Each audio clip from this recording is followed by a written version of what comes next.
Support for this podcast comes from the Utah Office of Tourism, announcing the Four Corners School of Outdoor Education. Located at 7,100 feet near the base of the Abajo Mountains in Monticello, Utah, the school's Canyon Country Discovery Center campus is an ideal location for your next tour or vacation. They invite you to visit and learn about Utah's unique canyon country through day trips or week-long adventures. More at fourcornerschool.org. Blog Talk Radio. Here we go.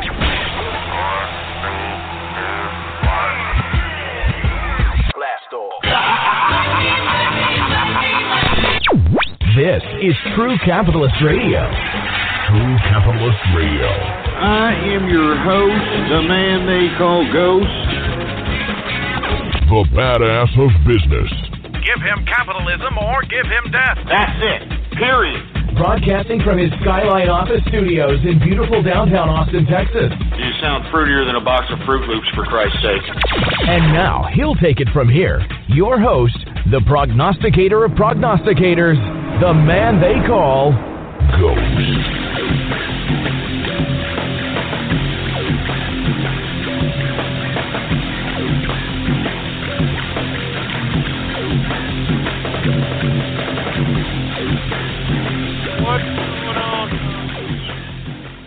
How's it going? And thank you for tuning in with me to another edition of the True Capitalist Radio broadcast.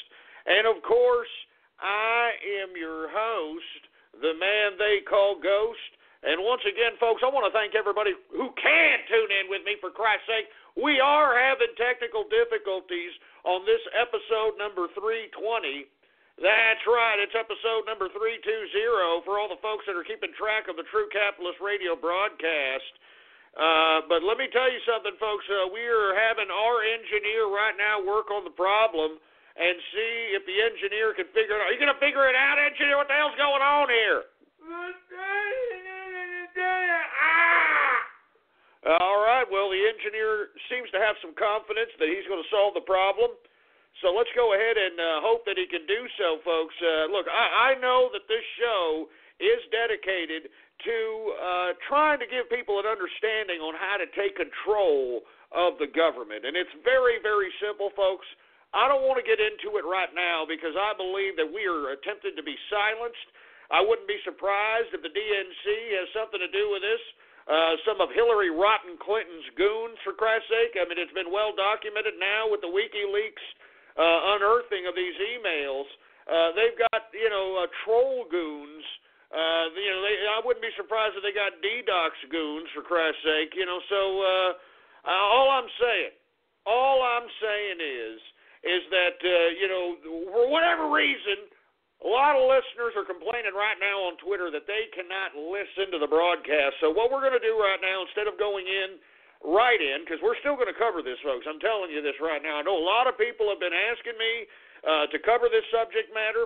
A lot of people want to know the information on how exactly to take control of the government through legal and constitutional means. All right? And this is just a show that's going to highlight the exact situation of that fact. Now, folks, I know people are... I can see people right now on Twitter, folks. I'm sorry, my apologies. They can't even listen to the show. I'm not really too sure if there's another... I don't know if people are calling in, if they can relay the show. I have no goddamn idea what the hell's going on here. But I'm telling you this right now. It's a very precarious situation. I don't know who is listening. I don't know if I'm being listened to, for Christ's sake. So I'm just going to continue to go on with the broadcast here in a second, but I want to make sure people are listening live.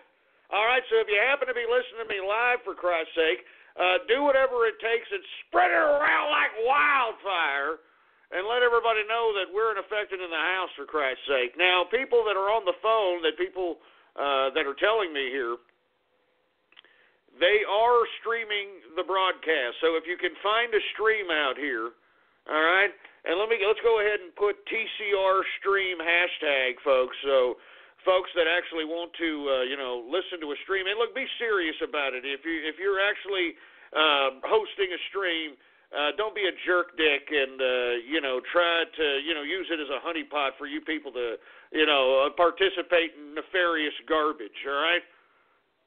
All right, hashtag TCR stream right here. All right, here it is. Here's one right here. Somebody said that there is a live stream YouTube link right here, all right?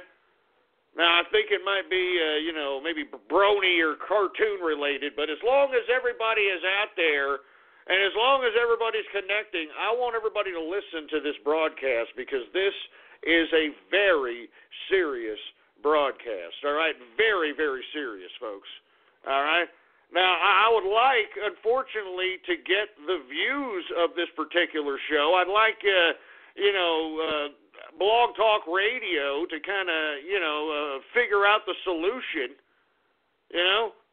And look, it seems like it is the Brony Network that is streaming. They somehow got a goddamn phone line here. So, unfortunately, the Brony Network is, streaming the broadcast. So that's decent. I think they are broadcasting it on the TCR stream. I think they are broadcasting it on a tiny chat somewhere. So there are people listening, and I want to thank those folks that are hosting and that are able to get through and that are relaying this stream. Thank you very much, folks, because we are being silent. I mean, you understand, folks. You understand that yours truly is a dangerous character now. Do you understand that, right, boy? I'm telling you, that's why I didn't leave for 4 or 5 years, because of some goddamn stupid internet troll drama crap. I left, folks, because let me tell you something right now. Politics is serious business, all right? Let me repeat that one more again, all right? All right?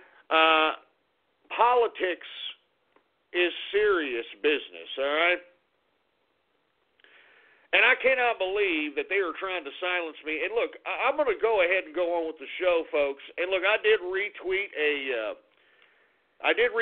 stream there, folks. So if you are listening, I mean, it's a YouTube stream. They're relaying it. Anyone else who's relaying it, folks, please post it on the hashtag on Twitter, TCR stream hashtag, so that folks that are listening in and that can't connect to the Blog Talk Radio Network, because, folks, to be honest with you, the engineer is telling me he can't even connect to the damn switchboard, for Christ's sake. Right, engineer? You can't do it. So we can't even take calls here. I'm glad that we at least can be listened to certain parts of the internet. And, folks, let me tell you something.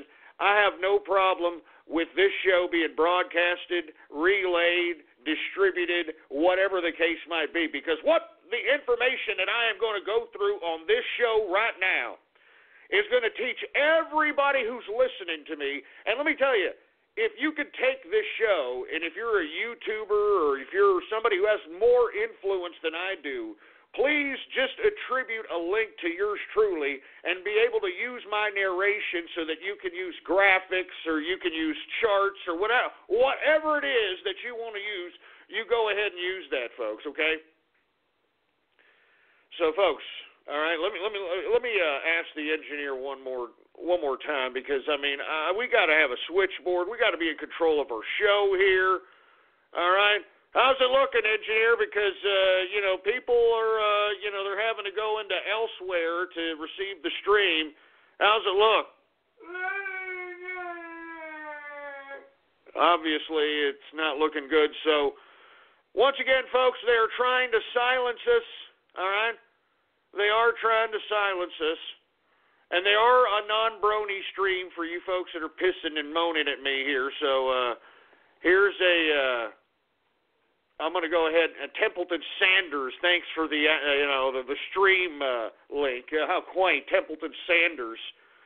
But I want to make sure that everybody that is possible can hear this stream. That's why I'm waiting here. As a matter of fact, I mean, folks, I don't mean to be tooting my own horn here, but when yours truly yesterday in episode number 319 unearthed the fact that the DNC leaker was this DNC inside staff member, Seth Conrad Rich, all right?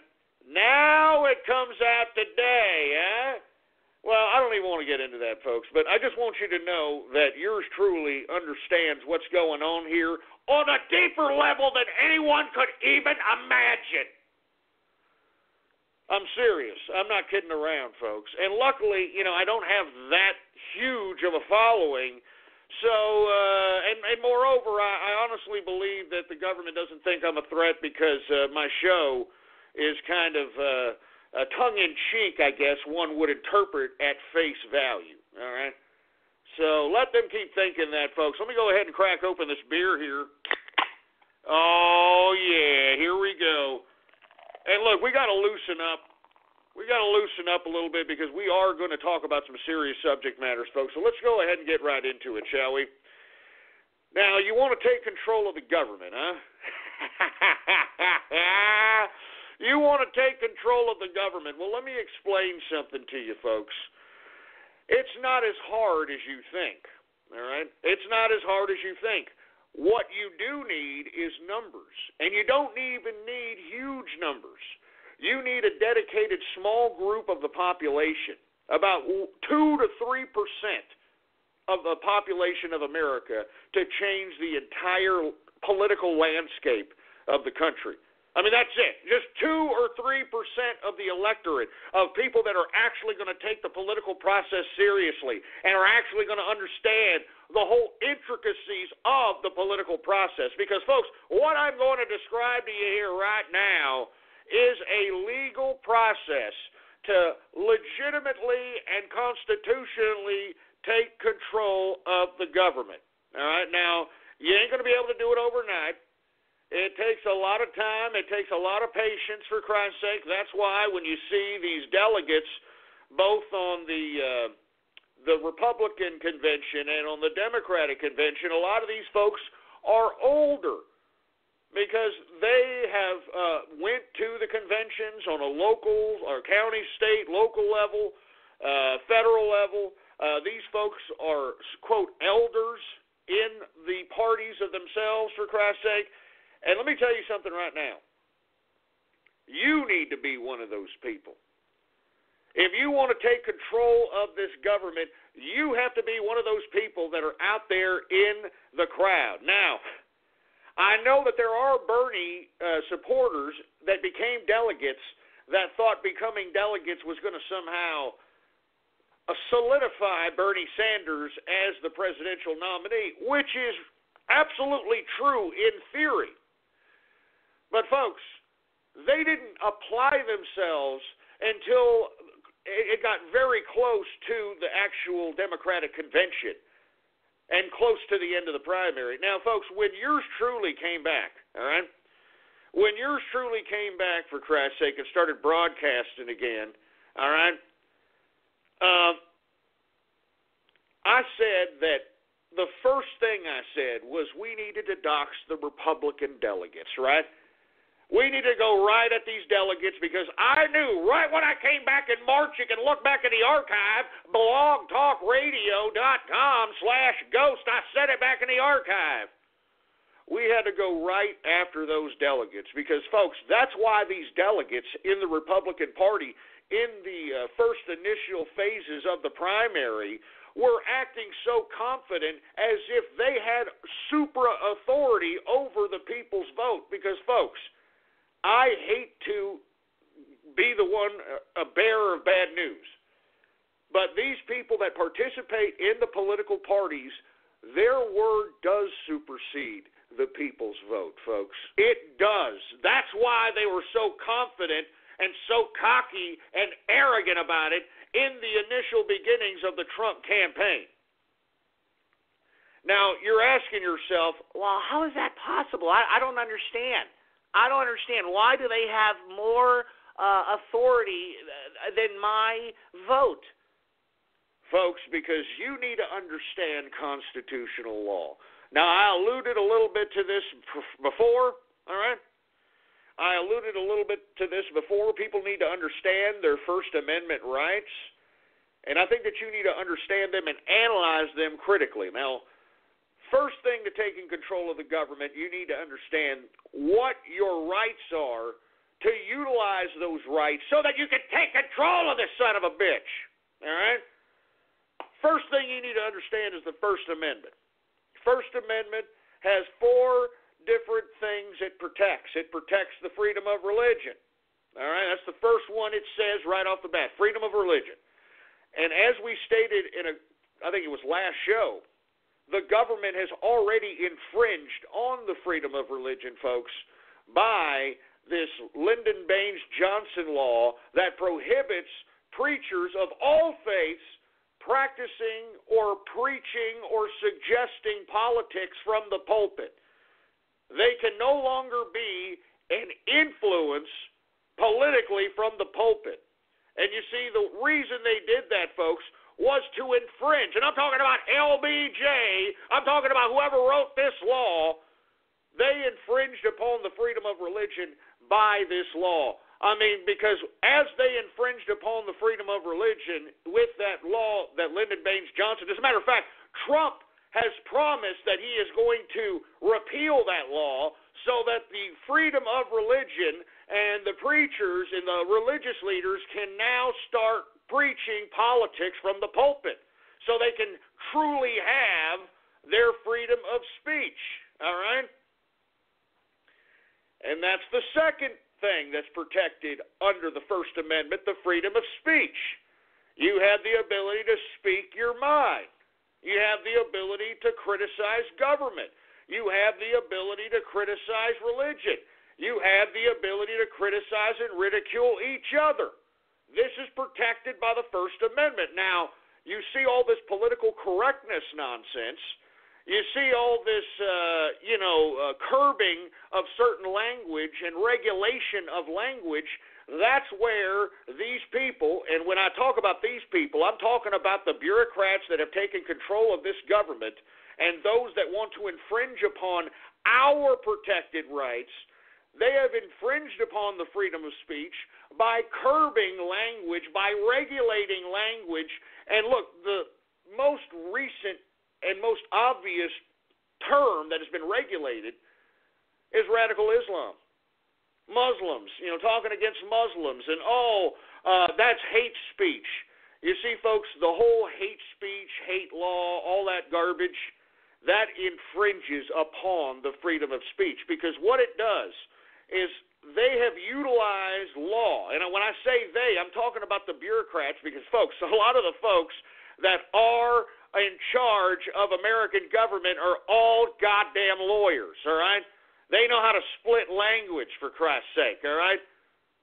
I mean, they understand that they can read a document and interpret every word in whatever capacity to basically lead to the way they interpret the law. Now, folks, that's why Donald Trump and the Republicans understand that this election is very important, because there's going to be 3, possibly 4 Supreme Court judges that are going to be nominated by the president during the tenure of the next 4 to 8 years.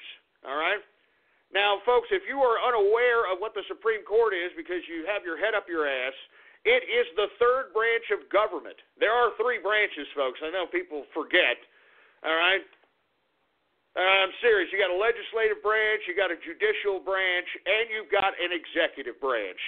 The legislative branch, for all you morons that fell asleep during freaking a history class. All right, the legislative branch is Congress. All right, the judicial branch is all the legal court system, and I'm not just talking about Congress. I'm talking about state governments and state legislators and Washington, D.C. Congress, all that stuff, all right? That's the legislative branch, because these 3 branches apply all the way down to the local level. The judicial branch is the law. That's right. The law is very important in a civil society, folks, and that's why these liberals are trying to redefine law, reinterpret law, reinterpret words, set new precedent. And for you folks that are unaware of what a precedent is, in legal terms, a precedent is when a judge or a jury rules against a certain level of interpreted law that redefines that law based upon the ruling of that judge or jury.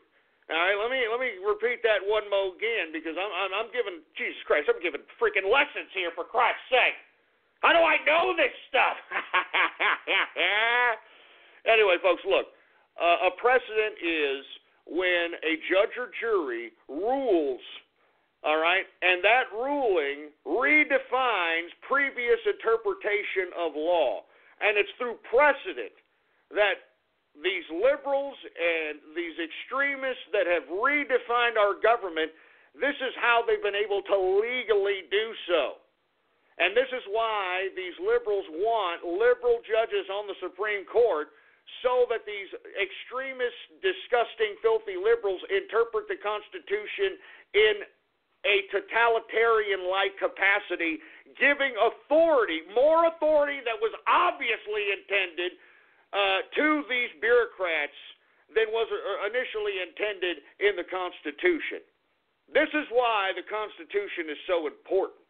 And this is why I'm explaining to you in explicit detail why these separate pieces of the First Amendment are important and how they've already been infringed upon. So I'm just telling you, folks, I mean, whenever they tell you, I can't believe that you are incrementally taking my rights away. You're incrementally taking my rights away. That's what they're talking about.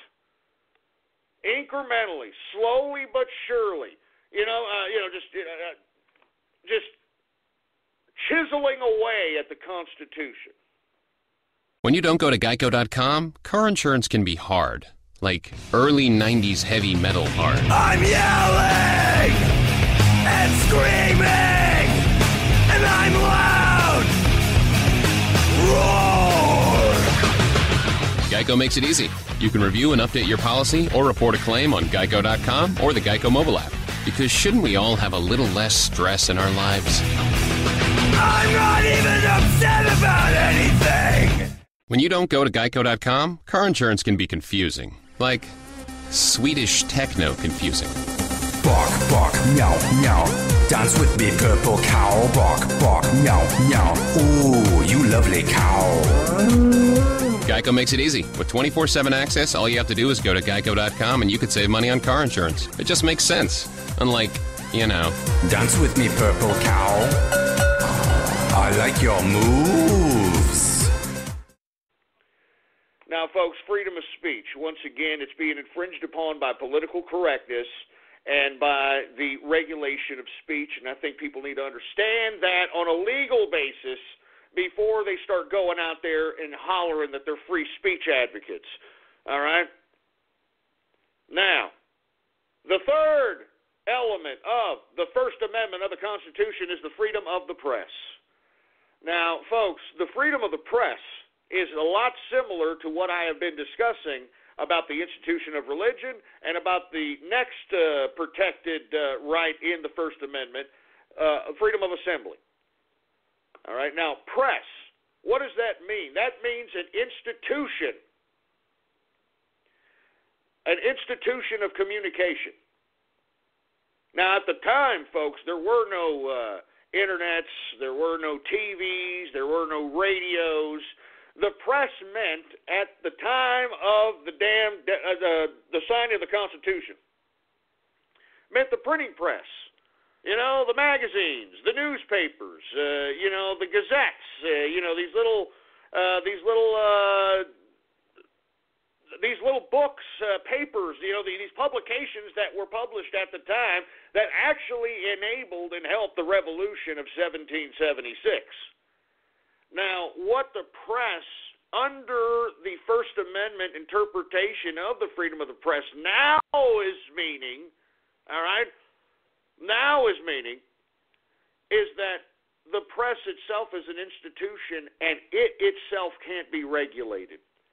And you see, this is what these advocates, these journalistic advocates that are against Trump, that's what they're hollering about, that Trump is going to infringe upon the freedom of the press because he wants it He wants a law because, look, they've already infringed upon freedom of religion. Remember that. And Trump said that he's going to take away that law so that the freedom of religion, can go and talk politics from the pulpit. All right? We've talked about how they've infringed upon the freedom of speech by regulating speech, by political correctness, that sort of thing. Now, the press, it becomes an institution of communication. And as an institution that is protected by the Constitution, it cannot be regulated. So, by definition, it can put out whatever the hell it wants as news and be protected by the First Amendment of not only freedom of the press, but also freedom of speech. Oh, I'm serious. I mean, how do you think they get away with lying to you people? How do you think the mainstream media gets away with lying to you people? How do you think they get away with it? They are legally getting away with it, and then when it's exposed, I mean, look at that Brian Williams situation. I could give you countless journalists that have been exposed as outright liars, and nothing happens to them legally, or they don't go to jail. Nothing happens to them because the press itself is an institution of power that is protected by the First Amendment that the federal government, local officials, nobody can infringe upon. You understand constitutional law there, boy. This is why the press can legally lie to you people and not tell you the truth. Because under the freedom of press, it doesn't say that you can tell the truth. It doesn't tell you that you need to tell the truth in that. And you see interpretation now? Interpretation of words? I'm telling you, folks, you people need to understand what the Constitution is, because this is not a joke.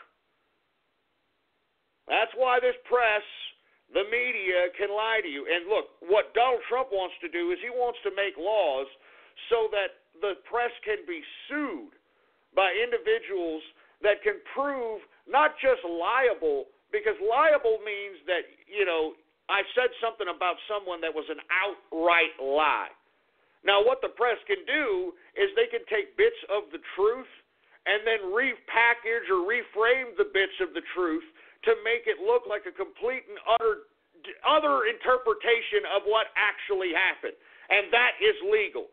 That is completely legal. But if let's say one of these media outlets was to say that Bernie Sanders was, taking little kids to the woodshed and, taking their underwears off, like literally, like they reported on that, and they reported on that as legitimate journalism, Bernie Sanders, can outright sue that publication for libel.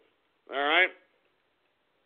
Now, if Bernie Sanders, for instance, because he did write about, fantasized stories about women who fantasized about rape, and he was very out there in the 70s, all right? If I was to package that and then, bring in a bunch of freak shows who do the same damn thing and correlate his writings with a bunch of freak shows who do the same type of writings, who are registered sex offenders and so on and so forth, and basically package Bernie up as interpreting based on the viewer, based on the reader. They can interpret that, wow, Bernie Sanders must be a pedophile or something of that nature. That is legal, believe it or not. I'm telling you, this is the freedom of the press. And look, Bernie's not a pedophile, you idiots. I'm just using it as an example because, the whole, take your underwear off. That's a joke. Everybody knows it. Give me a break. All right? And that, as a matter of fact, just a footnote, that particular characterization and that particular criticism was actually argued in front of the Supreme Court by Larry Flynt. So, FYI, Larry Flynt, of course, the creator of Hustler magazine, that smut magazine. So I'm just saying. All right? I'm just saying.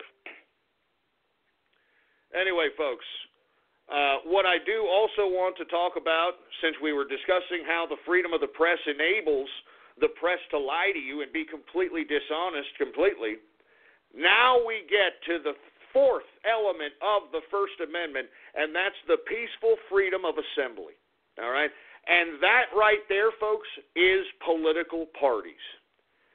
Now, for you folks that don't understand the power of the First Amendment, peaceful assembly, I'm about to tell you that, And now that a lot of you folks have witnessed both the Republican convention and the Democrat convention, you have witnessed both primaries, you've seen the disgusting filth, the patheticness that has happened on both sides of the floor, for Christ's sake, I'm going to explain to you why this is all completely legal. All right? Now, let me explain to you that the peaceful right to assemble under the Constitution, under the First Amendment, references and is directly political parties. Now, folks, political parties, all right, they are binded by their rules. That's why rules are everything in political parties.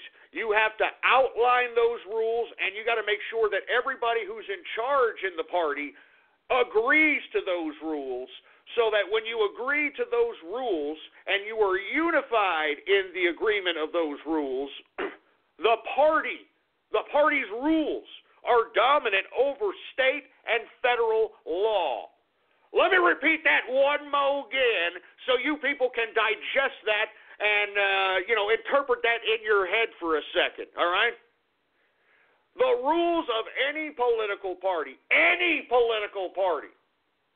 are dominant over state and federal law. All right? Now, folks, for you folks that don't believe me, of course, you're going to have a lot of people that are like, oh, Ghost, you don't know what the hell you're talking about. Now, I went over the three branches of government, correct? Well, the Supreme Court has ruled on this many different times, folks. Now, let me go ahead and tweet out all the different precedents that have been set. Now, that's why I talked about precedents. You see what I'm saying, folks? Huh? Oh, we're getting somewhere, huh? Anyway, that's why I talked about precedents. Here's the paper that talks about all the precedents set that proves legally that political parties, their rules supersede federal and state government. Now, how can the states get around that particular situation? I mean, if the state wanted to take political parties to court, for instance, if there was legitimate voter fraud with Bernie Sanders in California, how is the state supposed to take the Democratic Party to court and be able to prove, because look, I mean, that's literally what has to happen if, Hillary Clinton wants to be busted for voter fraud in this particular situation. Now, the only way they can do that, folks, all right, the state has the burden of proof that the political party infringes upon states' interests. And now, what states' interest is, well, I don't know. You're going to have to figure that out on your own, folks, because not even the states know what the hell that means. That's why both parties, the Democrats and the Republicans, are both above federal and state law. That's why they can get away with all this garbage. Now, folks, let's remember, and look, there's a bunch of cases, folks, in the tweet I tweeted. The Fong case, Cousins v. Wigoda, a bunch of Supreme Court precedents that prove, folks, that the peaceful right to assembly, protected by the First Amendment, which is political parties, their rules. Remember, it's not the party, because you have to have rules in order to have a party. You know, I mean, it's just like, hey, I'm going to bring people over to my house, but hey, I better establish the rules. If not, we're not going to have a peaceful assembly or a peaceful party. You know, people are going to go out. They're going to wreck your grandma's old, Fabergé egg and use it as a football. They're going to puke all over the place. I mean, it's the same concept. I'm being facetious, of course, but it's the same idea. Once again, a political party and their rules, which define the political party, supersedes federal and state law. I want to reiterate that once again because, folks, it's the truth. I mean, why do you think that the Democratic Party just outright committed fraud right in front of everybody and nobody said a goddamn thing? Huh? You understand that? How come I mean, I'm telling you why. I'm telling you, and none of these Bernie Sanders supporters even understood this. They actually believe that if, it doesn't matter how many millions of them gather with each other and smoke pot with each other and hold peace signs and yell that stupid moniker, what does democracy look like? This is what democracy looks like. It's just so stupid. You don't know what the hell you're talking about, you stupid morons. And you see, both these political parties, they use these morons because really they're media fodder. You know what I mean? They're going to be the ones out there in the media representing, the quote, average everyday schmuck that represents whatever candidate or whatever party that they affiliate with, for Christ's sake. All right? Now, folks, once again, the rules of a party define the freedom of assembly. Always remember that. Without rules, then the state can supersede a party because there is no rules. I mean, they are not freely and peacefully assembled. That's why in every political party, they always talk about party unity. Party unity. Oh, we got to be unified for the party. We got to do this. They have to be unified because if they're not unified and if it's all chaotic, folks, they are not a peaceful assembly. And if they are not a peaceful assembly, then the state and federal laws can supersede their rules because the majority of the folks that are peacefully assembled within the party do not agree with the rules. All right, now, let me explain to you how the Never Trump Cruise Crew people tried to assert their authority, for Christ's sake, as it relates to the goddamn delegate count and all that crap, all right? Now, here is the actual episode for you folks that weren't able to see what the Cruise Crew and the Never Trump assholes were trying to do. I strongly advise you watch it at some other time, but I'll explain to you what exactly happened. Here is the clip, all right? And what they tried to do is they tried to call for a roll call, and when they called for a roll call and basically what they were hoping for is that enough people within that roll call could call for a resolution so that the delegates can basically vote their conscience, all right? So what they were trying to do with this roll call and basically with the roll call, they were trying to show that the party wasn't unified, okay? And when the roll call, if it was, it didn't happen, of course, but if it did happen at that time and they showed that there was dissension amongst the party, there was at least 2 or 3 people that had resolutions in their hands. They were going to forward a resolution, and if they forwarded that resolution and had enough people to vote on that resolution, then they would have reestablished the rules based upon the vote of the delegates at the convention, and then the delegates become free from the mandatory vote of the people, which is all legal, folks. Remember this. Party rules are very important. This is all legal. Now, they didn't do it. Okay, now let me explain what happened. You had that asshole from Utah. You had an asshole from West Virginia. They were trying to call for a roll call. They didn't necessarily want to do it. So what the chair did, let me explain what the chair did. He left the podium, okay? He left the podium, and what he was expecting, okay, if the Virginia and Utah idiots that were heading this Never Trump delegation, if they did the work and actually persuaded enough delegates on the convention floor, and you need at least 65% or more of those delegates to be able to redefine the convention, all right, then one of those morons could have got up on stage and took the chair and took the gavel and taken over the convention based upon the rules of the Republican Party. And if you take a look at that clip, folks, that's exactly what the chair does. The chair walks away, all right, and basically dares the Never Trump people to go and take the chair and attempt to try to take over the convention, and they didn't do it. All right, they didn't do it because they knew that they were a small minority, and that could potentially have them thrown out of the party. So that's why they didn't take the chair. That's why these people didn't know what the hell they were doing. And then once they didn't take the chair came out, had another vote of yay or nay on the rules, and of course he interpreted more yays than nays, and everything was over. All right? Now, had the Never Trump Cruise Crew people had done their due diligence and went to every goddamn delegate and talked to these people and asked them a few questions, they would have been able to take over the convention. And that's exactly what Ted Cruz was trying to do. I mean, case in point, y'all remember that voterless win in Colorado for Ted Cruz?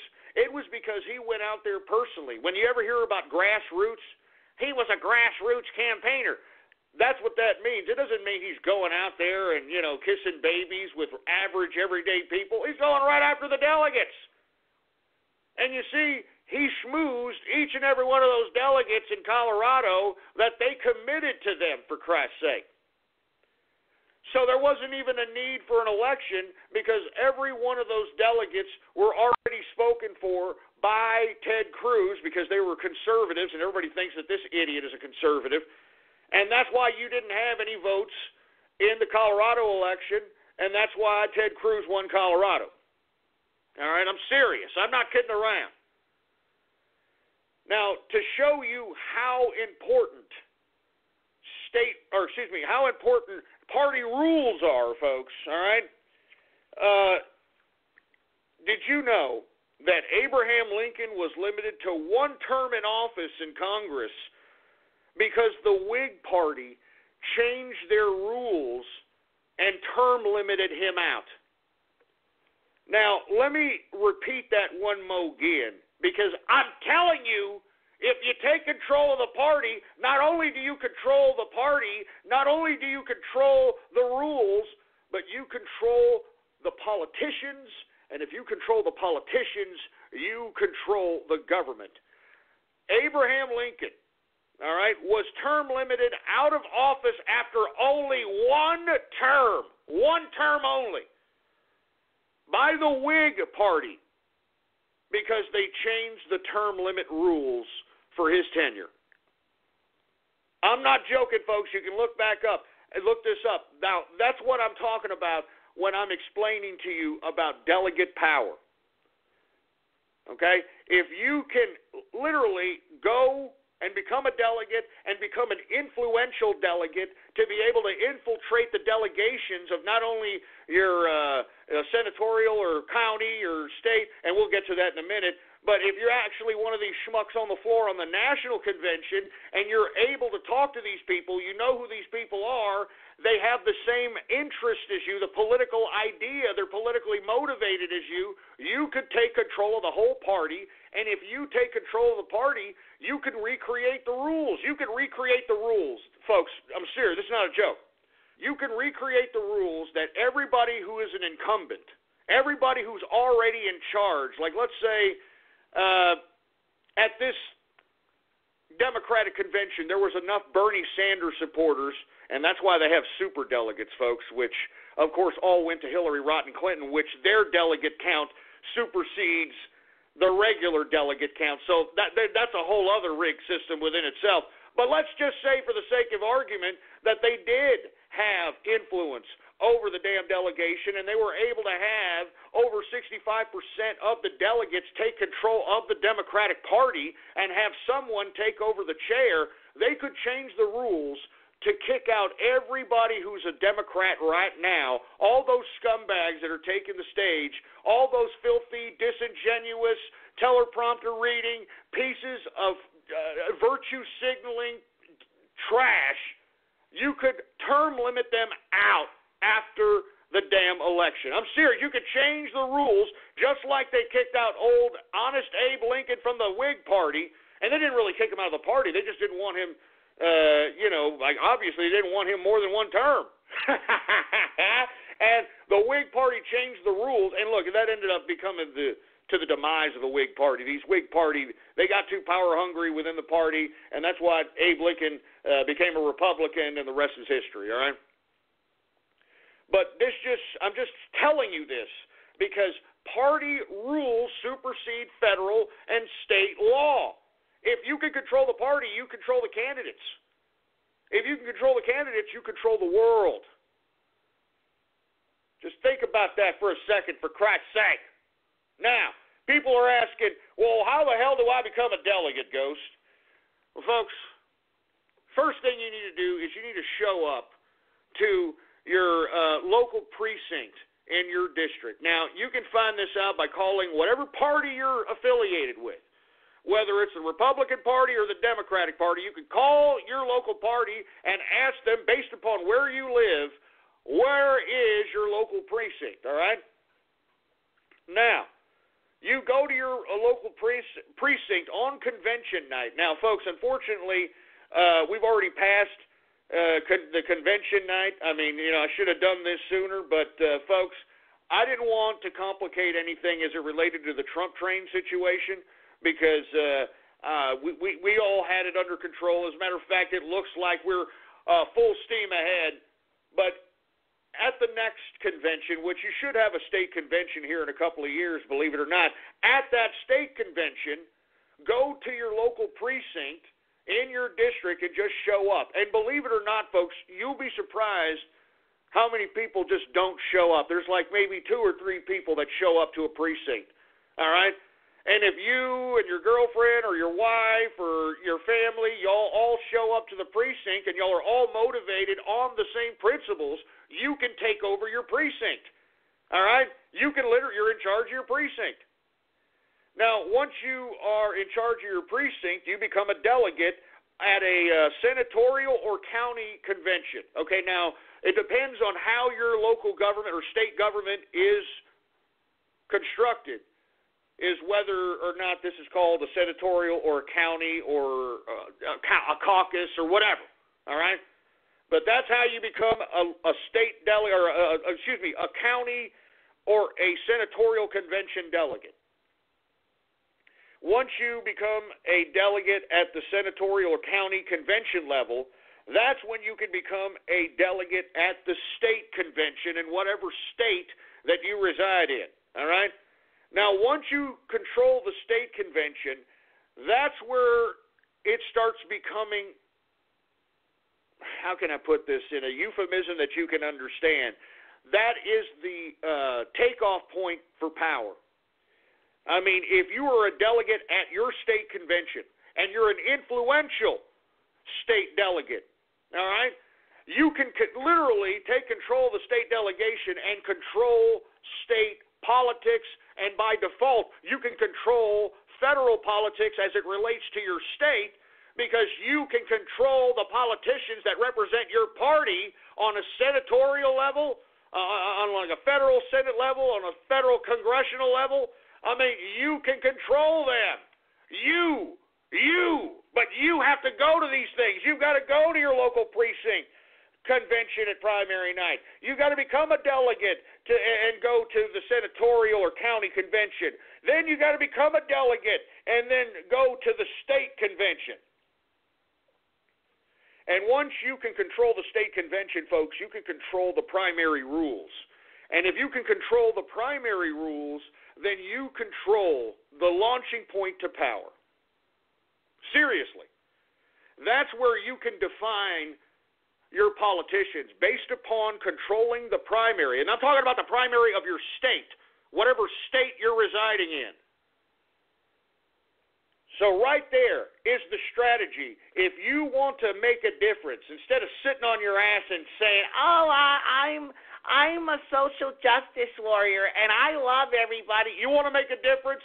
I'm giving you a solution right here. I've been criticized time and time again that all I do is just talk gloom and doom, and I don't give anybody any kind of solutions. I'm giving you a goddamn solution right here.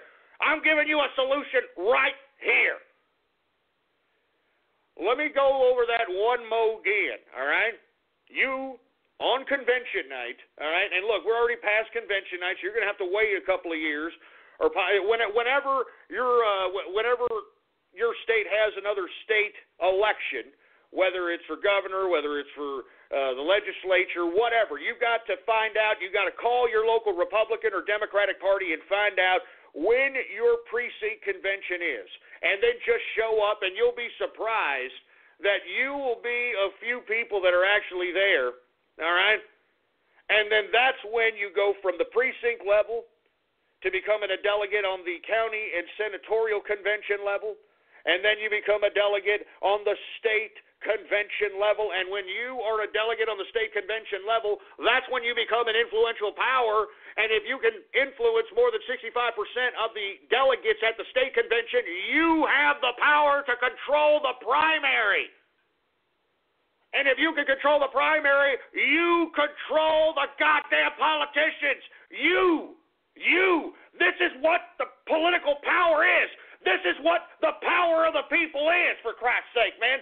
This is a government made for the people and by the people. But you see, you're not going to be taught this crap at school because the damn institutions that are teaching you are government funded, and they don't want you knowing this garbage. They want you dumbed down so that you can be dependent on the federal government. They don't want you to know the control. And I'm telling you, folks, I'm telling you right now, if you take control of your state convention, you control the primary. If you control the primary, then you control the politicians, all right? You control the goddamn politicians. Now, I bet you're asking yourself, okay, I'm a state convention delegate. How in the hell am I supposed to influence other delegates? Well, folks, that's why you have to have some level of intelligence. You got to be able to communicate, for Christ's sake. And moreover, you have to understand what a party platform is. That's right. Every party has a party platform, for Christ's sake. Now, of course, a party platform is meaningless unless it's actually enforced by the Rules Committee, which most of the time it isn't. I mean, let's be honest. They just utilize the party platform now to goof all the people into believing that the Republican Party or the Democratic Party still stands for certain issues, and that's really all it is. But, folks, back in the day, the party platform was a majorly important factor in the party's direction politically, all right? Now, what you need to do, if you want to influence people on a political level as you become a delegate, you need to write your own party platform. You need to write your own party platform and then start discussing it with other delegates so that you can influence them and talk to them and basically influence them. Because believe me, each and every one of those delegates represents power. It represents votes. You don't have to go and protest. You don't have to go out and make a ruckus on the street. You don't have to go out and do these ridiculous political antics, folks. All right? You don't have to.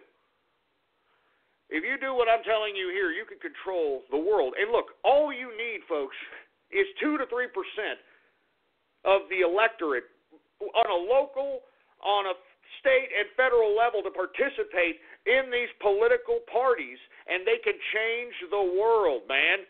They can change the world. I mean, are you listening to me? Are you listening? I'm giving you a solution. I'm giving you a solution. Are you listening? God damn it, are you goddamn listening? Because if you're not listening, the bureaucrats are listening. Jesus Christ.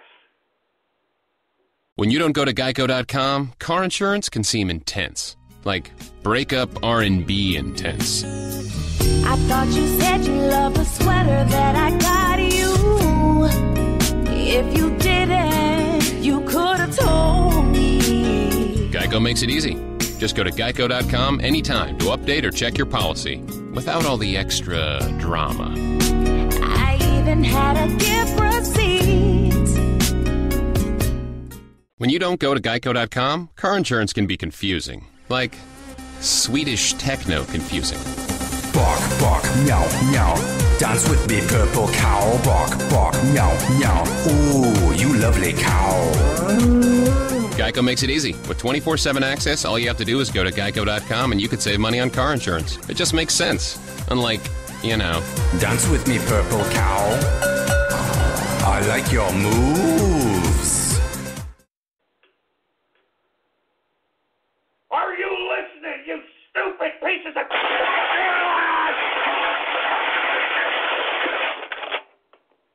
I'm telling you how to take control of the world, for Christ's sake. I'm giving you the blueprint to take over the world. I'm not kidding around, folks. I'm giving you the blueprint. Are you listening? That's why they're trying to silence me, boy. That's why they have been trying to silence me ever since I have been on this broadcast since 2008. That's why they're trying to silence me. Because I tell the truth. The truth. Jesus Christ. I'm telling you the truth. I'm telling you the truth that no one's going to ever tell you in your damn life, boy. You understand that? Give me the mic. Give me the goddamn mic. I'm telling you the truth, folks. Now, look, I want to go over, because there's a lot to this, all right? I'm serious. I mean, listen to me. If you listen to me and go out there and do what I'm telling you, you can change the world. You got friends? You got family? Well, you convince them. You take them to the precinct convention. You take them to the local Senate or senatorial or county convention. You take them to the state convention. You have to influence as many people as possible, and if you can influence the delegates, well, by God, you've got the power. You've got the power. Anyway, folks, look. I would take Twitter shout-outs here, but, folks, there's no reason to take Twitter shout-outs. I mean, no one can get through the goddamn stream. I'm being relayed right now from people that are listening to me on the goddamn phone, for Christ's sake. But this is a very important episode, man. I'm telling you how to take control of this government. All right? How to take control of this government, folks. I mean, folks, do you understand now why the goddamn political parties can get away with all this fraud and outright deception and all this garbage that they have done on the American people? You get it now? Huh? I mean, do you Bernie Sanders supporters that are listening to this, do you understand now why the Democrats were able to get away with this and there was nothing you can even do about it? Because you know what the Bernie Sanders people did, and I'm talking about the delegation that was at the Democratic Party, they decided to just walk out like they were accomplishing something. You know, I mean, that's what these dumbass social justice warrior jerk dicks just don't understand. They believe that if they protest, if they hold hands and sing Kumbaya, if they're out there having a silent protest, hunger protest, whatever the case might be, they actually think it's going to do something. It ain't going to do dick. I'm telling you what the Bernie Sanders people should have done. And look, this is why, folks, why do you think when I came back in March, I was full throttle about doxing the delegates? And we got the dox, all right? We also had their hotel rooms, for Christ's sake. And look, I wasn't going to advocate any violence. We were just going to go up to them and ask them a few questions. Because if you can influence these delegates, folks, you can influence the goddamn party. And if you can influence the party, you can influence the world. And thankfully, we didn't have to do any of that crap because Donald Trump had some competent, old-school, Republican, seasoned veterans going out there and working these delegates. And I'm talking about Paul Manafort. I'm talking about Roger J. Stone. And the Trump train was victorious. The Never Trump Cruise Crew people were absolutely crushed. And to be honest with you, they should be kicked out of the party as far as I'm concerned. I mean, give me a freaking break with these scumbags. All right? But, hey, even though they were being scumbags, they were trying to utilize the party rules to get their effing way. I mean, that's what they were trying to do. I mean, you got to give it to them. They were trying. Why they were doing it for El Rato, I have no goddamn idea. They could have done it for anybody else except El Rato. But these Bernie delegates, for them just to walk out, and now what they're doing, folks, and I'm glad people are doing research into this, the Democratic Convention is now paying patsies, paying butts in the seat. They're paying $50 an ass in the seat, and from what I understand, they're paying even more if you could poke a finger in your eye and start, shedding a couple of tears and start looking emotional, for Christ's sake. I'm not joking. You notice them panning to the damn audience a lot more in the third day, for Christ's sake, and people were with tears in their eyes. They were paid. I even retweeted an officer who was videotaped saying, who was actually there at the DNC convention, stating that these people were paid people to fill in the seats that were left by the damn Bernie delegation. All right? But you see, there's nothing anybody can do about it, folks. You understand that? That is protected First Amendment. Protected First Amendment of freedom of assembly. That's why I'm telling you, folks, a party's rules supersede federal and state law. Don't forget it. Don't you forget it. Now, let's say you take control of the party, right? Well, first of all, how do you do that? How do you take control of the party? Well, first of all, folks, I alluded to this here a little while ago. You have to write your own party platform. And when you write your own party platform, you've got to be serious about it. You've got to feel it in your heart. You got to believe in the words that you put down in that party platform, whether if you're a Republican or Democrat. You better bleed, sweat, and cry whatever you put down in that platform, because, folks, what you need to do is convey that platform to each and every delegate in that convention, in whatever convention you're at, and be able to convince them that when you discuss this platform, this new party platform that you are trying to initiate through the delegation, they're going to see that you're genuine in your approach, that you feel what you believe, and you're not just some disingenuous two-bit hustler like most of these scumbags in the Democratic Party. And when you win the hearts of the delegation, when you win the influence of 65+% of the delegation, you control the convention. And when you control the convention, you can redefine the rules, folks. Let's just say, for instance, all right, you take control of the party and you believe that some of these people within the party aren't really with the party platform, they don't believe in it, and you are the chair, or somebody that believes in the same platform you do has the chair, they have the authority to basically dismiss their credentials. Oh, we're starting to hear a lot of that as it relates to the Democratic Convention now, huh? They're taking away Bernie Sanders' delegation credentials because they redefined the rules so that you can't hold up any sign that you want that isn't approved by the damn party. So let me tell you something right now, okay? They're not going to just give you the convention. They're going to cheat at every level possible, okay? And let me tell you how they cheat first and foremost, okay? This whole elder situation, the party elders, this seniority system, that goes against the whole idea of freedom of assembly. You see, these people, these old windbags that have been a part of the party for so long, for Christ's sake, they get some sort of seniority system, and when young blood tries to go and tries to initiate their ideas and their platforms, these old windbags will use every tool necessary, every cheat, every goddamn rule break in the damn book to try to prevent you from fulfilling whatever you're trying to do on the political platform, all right? They're going to do everything. They're going to try to cheat you in every capacity, in credentials, at the chair, in committees, all right? I mean, they're going to cheat no matter what. But what you need to do, folks, is be patient. You need to be patient. And you need to influence people. You need to bring other people to the party. And when you bring other people to the party on a local level, then they're going to follow you because you brought them to the party.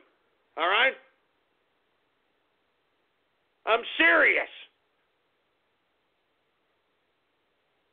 So anyway, once again, you want to change the party, you have to change the rules.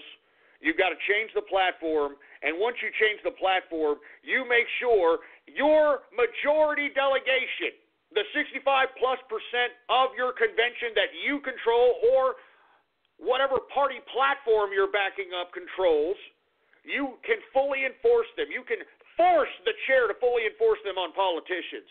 And if they don't oblige the platform of the party, you can kick those people out of office, just as they did to Abraham Lincoln when he was limited to one term in office after the Whig Party changed the rules to force him out of office. Because, folks, the political parties can force a damn politician out of office, believe it or not. I'm serious. I mean, the parties have the power. The parties have the power. Don't you understand that, Nimrods? Jesus Christ, man. The parties have the power. All you've got to do is show up, for Christ's sake, man. All you've got to do is show up, and when you show up, man, don't just sit there and play pocket pool, for Christ's sake. Start talking. Remember, you're practicing your First Amendment right of freedom of assembly. Why don't you practice your freedom of speech when you're practicing the freedom of assembly, for Christ's sake? Talk to the delegates. Talk to the damn delegates, for Christ's sake. Jesus Christ, folks. Now, I think that pretty much covers what you need to do to take control of the government, but it's up to you. I mean, if you want to be serious in politics, it's not really the politicians that are in power, folks. It's the folks behind the scenes in the party. And if you can overcome that party, if you can influence enough people to participate in the actual party process and to know the rules and to redefine the rules and to redefine the platform, you can change the world! You can change the world, you stupid morons! God damn it, is anybody listening? Is anybody goddamn listening? It makes me sick! I mean, is anybody goddamn listening out there? I'm teaching you how to take over the world. I'm teaching you how to change the goddamn Constitution. I'm teaching you whatever you want to do to take power. What are you doing? Don't let these elders take power. They're old. We need new blood out here, for Christ's sake. We need new ideas. I'm teaching you how to take control of the government. Are you going to do it? Are you going to use your First Amendment constitutionally protected right to take control of the government? By God. You can do this, folks. We only need 2 to 3% of the electorate, for Christ's sake. That's all we need, damn it. 2 to 3% of the goddamn electorate.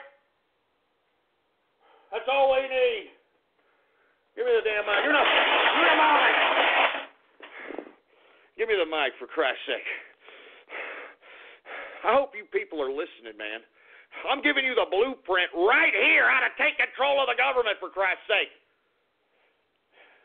The power is in the party, ass cracks. The power is in the party. And I'm teaching you how to take control of the damn party right now. All right, and I hope you people are listening. Now, I'm really pissed off here. And look, I'm not going to try to get on the engineer. I know it's not the engineer's fault here. And I'm sorry, engineer. I'm a little upset at this goddamn freaking Blog Talk Radio service, for Christ's sake. I mean, what the hell's going on here? I don't have a switchboard. People can't connect to the stream. I'm being relayed all over the freaking internet, for Christ's sake. I mean, give me a break. You know, I got a lot of people that say, hey, I should go and, just do a YouTube stream and so on and so forth. Folks, I don't want to do that. I don't want to be a YouTube star, man. I mean, the whole reason why I'm here is because I have a limited audience. I'm listened to by tens of thousands of people live every day and hundreds of thousands of people on the podcast, all right? I don't want that popularity of goddamn YouTube stars. I mean, you know what, to be honest with you, the majority of YouTube's demographic are people ages from 10 to 14 anyway. All right? I mean, how do you think goddamn Pootie Pie is able to make so much goddamn money acting like a goddamn half a tard? Jesus Christ. Give me my drink, for Christ's sake.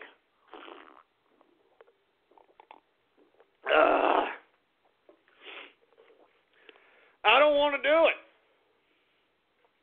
I don't want to do it. Look, I like what I'm doing now. I don't know what Blog Talk Radio's doing. I know they're trying to integrate new stuff. I know they're trying to enhance their functionality, and I appreciate that, for Christ's sake. But could you do it when I don't do my goddamn broadcast? I mean, I'm sitting here, I'm shooting pearls to people. I'm shooting pearls, for Christ's sake. Jesus Christ, man. I'm sorry, folks, about this broadcast, man. I mean, I would definitely like to take some callers here because, look, I want people to take control of this government, all right? Now, if for some reason you're just tuning in, this is a bottom-up strategy as it relates to taking control of your government. Now, once again, I told you to go to your local precinct party convention, and once you become head of your precinct, then you become very important on local politics level. You become a very important person in your local community, all right? And that's when you build your sphere of influence. You go from door to door, know your neighbor, know who your neighborhood precincts are, go out to them, talk to them, tell them what you believe in, tell them your platform if you've gone that far, and write your own platform, and get yourself some influence. Then you can go right off the bat. If you go to your local precinct, you're automatically a delegate, pretty much, because no one really goes to these things, folks. All right? That's why I'm telling you, folks, that if you participate, you can actually make a difference, man. I'm not joking, man. Just do it. It doesn't cost anything. It's your constitutionally protected right. Anyway, once you go to your local precinct, your party precinct, and look, you can get this information from your party, all right? Look up, Google, search whatever, your local party's phone number and their headquarters, and they'll tell you when all this information is. They'll even send you packets of information, all right? Now, once you become a delegate at the senatorial or county convention, folks, you become a very serious person on local politics, all right? I mean, you can start making new rules even at that level so that your local politicians have to oblige what the hell the party platform is at that level. I mean, you can change your local community just by participating in this process. Now, once you become a heavy, influential person within your community in the party, that's when you can become a delegate to the state convention. And, folks, as I stated, if you can convince 65+% of the delegates who attend your state convention, you can control the primary. That's right, because, folks, who do you think holds the primaries? The parties. The parties hold the primary. All right? Once you control the state convention, you can control the primary. And if you can control the primary, you can control the political candidates, baby, and you can control what they believe in. You can control who runs, and you can hold their feet to the fire if they don't oblige the party platform. You can hold their feet to the fire, and you can rechange the rules to get them out if they don't oblige what they said to the delegates. That's how much power the delegates have. There's power being a delegate. And it's there for you to take, man. What are you doing? Just put the game down for a couple of evenings and go participate. It's there. It's free. It's for you to do. It's protected by the Constitution. Go influence these parties. Go take control of the world. Go change the world, man. Go change the world. Go change the world, man. I'm giving it to you right here. Right here. Let me take a drink, folks. I'm sorry. I'm sorry if I'm going off keister. I'm a little upset that I can't get to my goddamn callers. I'd like to take some callers on this crap. I can't. I'd like to try to, interact with my fans out here. I mean, they're not even able to get my stream, for Christ's sake. Anyway, folks, I hope that you have found this information very informative, folks, because, I mean, there is nothing I can tell you more than what I have just told you to take control of this government. Remember, folks, liberty is taken, not given. You understand that? Liberty is taken, not given. Just like you have to go out and earn a living as a capitalist. You've got to earn a living. And if you want to earn more than a living, then you've got to go and take that living. You've got to assert your capitalist endeavors, your capitalist prowess to go out and earn that living. Liberty is taken, not given, folks. All right? Now, like I said, as you participate in this process, you're going to have party elders that are going to try to cheat. All right? They're going to try to cheat through the seniority system. They're going to try to cheat through gerrymandering. And if you folks are unfamiliar of what gerrymandering is, it's the redistricting of precincts, the redistricting of voting blocks, and that particular wicked science of gerrymandering actually prevents folks from being influential that were influential within a certain precinct, or gives more person that is influential within the party more influence over a bigger precinct. So that's what gerrymandering is, all right? And another way they'll try to cheat is outright fraud.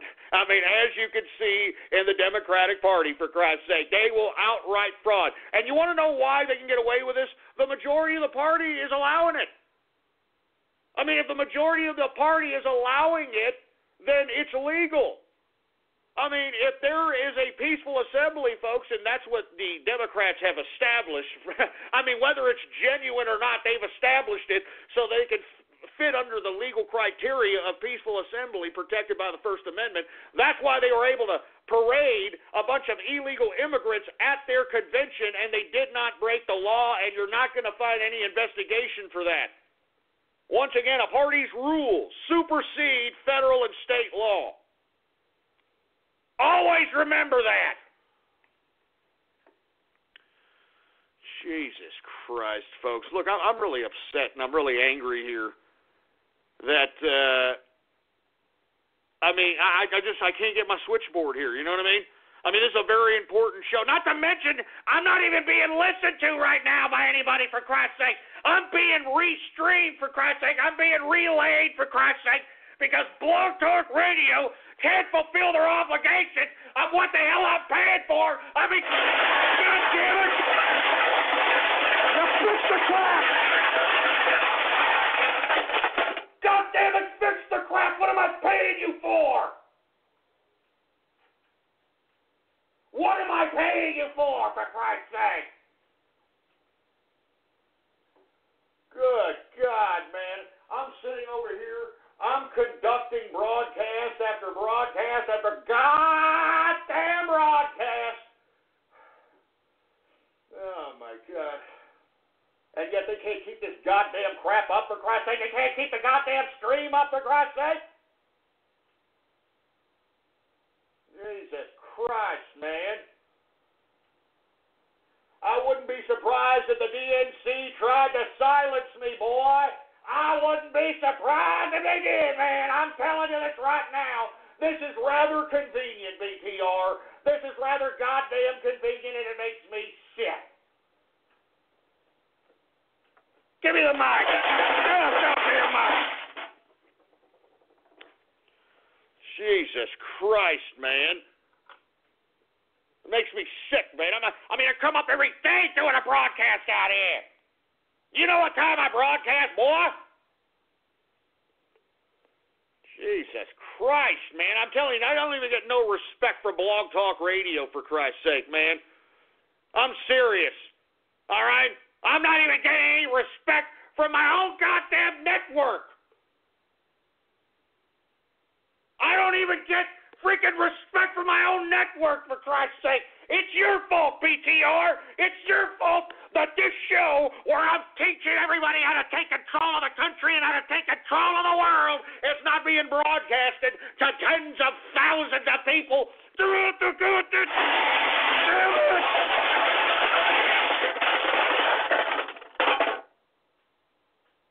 God damn it, BTR, you ruined it! You ruined it, BTR, God damn it! This was a goddamn Internet Hall of Fame show that I was broadcasting out here. This show should have gone down in history. But what do we got here? We got goddamn Blog Talk Radio and the DNC trying to sabotage my goddamn show, and it makes me sick. It's a liberal conspiracy. It's a liberal conspiracy. Good God. These liberals, they're dirty. They're fake. They're dirty. Oh, my God. Oh, my God. It makes me sick, man. It makes me sick. This is a great show, too, for Christ's sake. And now it's turned into a goddamn circus sideshow. Give me the mic. Give me the goddamn mic. Give me the goddamn mic.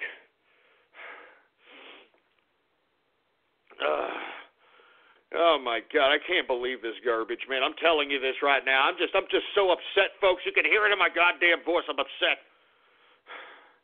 I want to thank those that are out there relaying the stream via a goddamn phone call. I appreciate it, folks, but goddamn it. It just makes me sick. It just makes me angry. It makes me angry when I pay for something, it doesn't work. I get angry when I pay for something and the damn thing doesn't work. It doesn't work. Oh, my God. Give me my drink. Give me my drink, for Christ's sake, man. I've got tens of thousands of people that are probably disappointed all over the world right now because they could not listen to this broadcast. Oh, my God.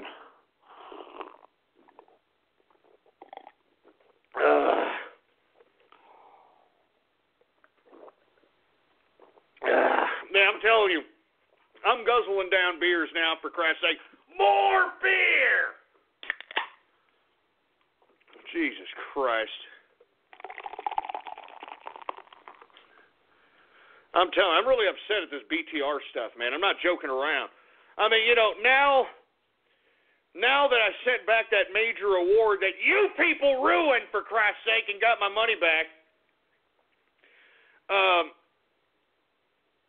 I think that maybe BTR should give me a major award. You know? I mean, I think BTR, look at the crap that I'm putting up. Look at this crap. I mean, I want to talk to the fans, for Christ's sake, man. I want to talk to the fans. Good God. Oh, my God. You know what? People, it looks like, a DDoS is happening or something of that nature. Oh, that's great. Oh, that's great. We got a DDoS going on here. Oh, great. You see, I wonder if that is, originating from the DNC. Huh? I wonder if that is originating from the goddamn DNC. Confirmed DDoS, for Christ's sake, man. Jesus Christ. Oh, my God. I mean, I deserve a major award, for the sacrifice, for the passion, for the broadcast, for the time, the energy, the effort, for Christ's sake, the spectacular broadcasting. But I don't even get respect from my own goddamn network, for Christ's sake. You know what I mean? I don't even get respect from my own network. You know that? They keep me at a distance, Blog Talk Radio. They put everybody ahead of me, even though I am the most broadcasted live and podcasted on their network. They try to keep me at an arm's length. You know what I mean? They try to, send, one of their underlings to come and talk to me via email. And, that's like our relationship, for Christ's sake. Even though what was it, a couple of years ago, a few years back, they had some blog talk radio convention that, they invited, quote-unquote, some of their bigger hosts. I wasn't invited! So I get no respect from anybody. When you don't go to Geico.com, car insurance can seem intense. Like breakup R&B intense. I thought you said you loved the sweater that I got you. If you didn't, you could have told me. Geico makes it easy. Just go to Geico.com anytime to update or check your policy without all the extra drama. I even had a gift receipt. When you don't go to Geico.com, car insurance can seem intense. Like breakup R&B intense. I thought you said you loved the sweater that I got you. If you didn't, you could have told me. Geico makes it easy. Just go to Geico.com anytime to update or check your policy without all the extra drama. I even had a gift receipt. No respect from anybody. Jesus Christ. And look, I've got people tweeting at me, True Narcissist Radio. Hey, I'm not a narcissist, asshole, all right? I just know, all right? Just know. I'm not a narcissist, all right? It ain't narcissism if it's true, baby. It ain't narcissism if it's true. Anyway, folks, look, I could still interact with folks on Twitter. So let's go ahead and spend the rest of this time Ask Ghost Anything on Twitter. Thanks to the fact that I have no access to my switchboard and I'm being, I don't know if I'm being broadcasted or relayed. I know there's some people listening to me, for Christ's sake. But once again, let's go ahead and Ask Ghost Anything. You can tweet at me. Politics Ghost is the name. All one word, no underscores. Politics Ghost. Jesus Christ. Anyway, let me continue going, shall we? Anybody got any questions for me on Twitter, all right? All right. Anybody? I bet you this is just barely getting out. I know that there's probably a delay going on, so I'm going to go ahead and answer some questions, for Christ's sake. Obviously, there is going to be no third hour because, the whole part of the third hour is taking goddamn calls, for Christ's sake. Jesus Christ. Anyway, who else do we got here? I want some questions. We got questions, engineer?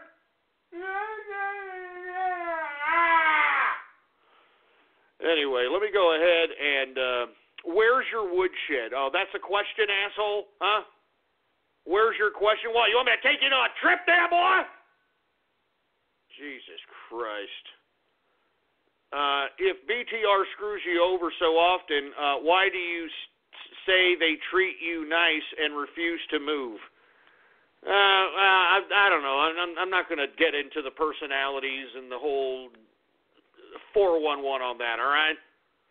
Who's a better band, Pink Floyd or Velvet Underground? Pink Floyd, for Christ's sake. The Velvet Underground? Good God!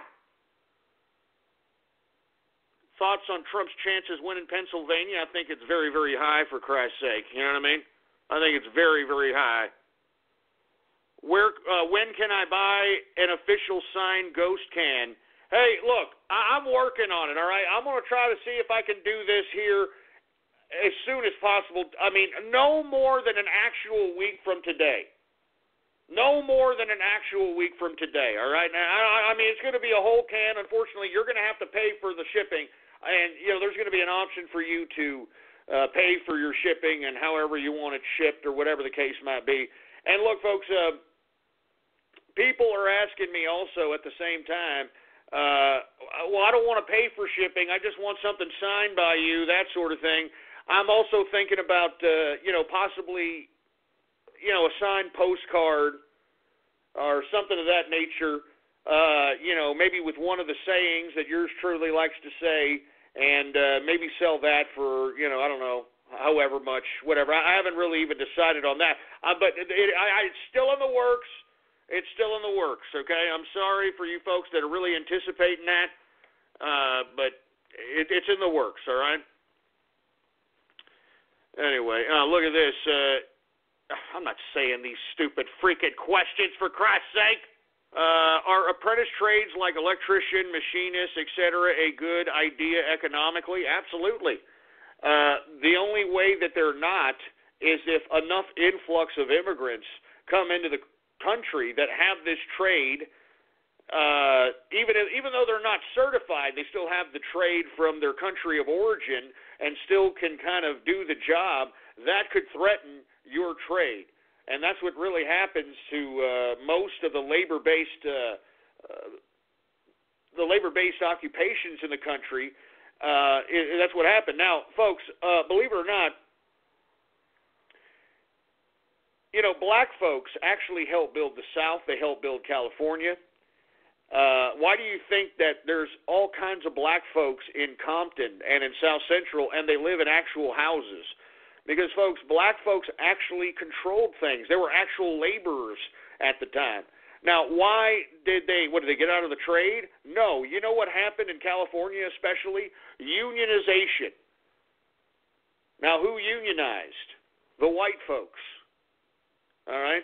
And the white folks unionized, forcing everyone to go exclusively through union labor, which, of course, is in conjunction with government, which is why you need certifications now to begin with, all right? And that is what disenfranchised and unemployed a humongous amount of the black community, and I'm talking this goes back to about 40s, 50s, and 60s, all right? But, of course, you don't hear D-Ray talking about that, do you? Huh? Of course not. He's taking pause loads, for Christ's sake, this son of a bitch. Oh, Jesus Christ. Anyway, I'm trying to look for another question here. Some of these are stupid, man. You know what I mean? Can I pay for one of your beer cans with one of my 3 EBT cards? No, asshole, all right? Shove it up your ass. So what do I think of penny stocks? Stay away from penny stocks, man. I'm serious. I mean, have you heard a baller, that made a lot of money in the stock market through penny stocks? No. You know what you hear? You hear these, like, disgusting, unscrupulous, four-eyed misers who, make a small amount of chump change on penny stocks, and they make you believe that you can make money on penny stocks because they sell you books and other materials to show you how to make money on penny stocks, when all they're doing is pumping and dumping penny stocks, folks, so that you could be holding the bag, for Christ's sake. You know what I mean? Jesus Christ. What amusement parks have I went to? I'm not answering that crap. Jesus Christ. Is the engineer voting for Jill Stein? No, he's not. He's voting for Donald Trump. Jesus Christ. If I can't make it into UT Austin, should I go to A&M? No! No, don't go to A&M, for Christ's sake. It's a crap school. How dare you ask me that? Anyway, have I heard the voicemails from WikiLeaks? I heard them a long time ago. A music-related question. If you have any, what's your favorite music band? I mean, there's just so many groups I like. I can't put it down to one freaking band. I'm very eclectic as it relates to my music selection. You know what I mean? Worst case scenario, Clinton wins. What are your plans? I'm gone. All right? I'm sorry. I'm sorry. I'm getting the hell out of here if Clinton wins. I'm not trying to scare people. All right? But if Clinton wins, I'm getting the hell out of here and not broadcasting. I don't know where the hell I'm going, because I can guarantee you right now I'm on probably the target list of this Skankosaurus as it relates to her purge whenever she decides to come to power. So I'm out of here, all right? I am out.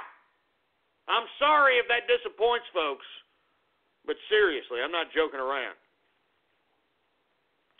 Anyway, what's your favorite cut of steak? I don't know, man. It's a cross between a porterhouse or a New York strip, but, that's kind of an oxymoron because the New York strip comes off of the porterhouse.